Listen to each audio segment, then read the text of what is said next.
অভিযোগের প্রেক্ষিতে আমাদের একটা অভিযোগ, এখানে ভুয়া ডাক্তার পরিচয়ে দীর্ঘদিন চিকিৎসা করে আসছে মানুষদের জন্য অভিযোগ আমরা পেয়েছি।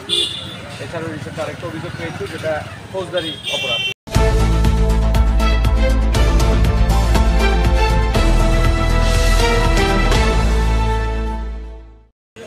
ভুয়া ডাক্তার পরিচয়ে এখন ডাক্তার পলাশের চেম্বার ছিলগেলা মারছেন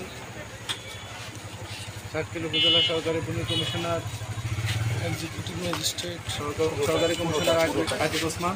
এখানে নিচে পুরোটা আমার ডাবল করা সাংবাদিক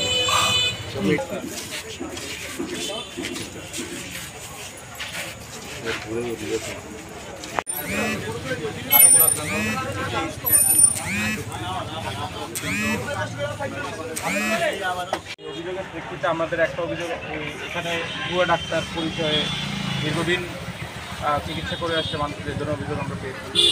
এছাড়াও রিসেন্ট আরেকটা অভিযোগ পেয়েছি, যেটা ফৌজদারি অপরাধ। এই অভিযোগগুলো হবে, তদন্ত হচ্ছে।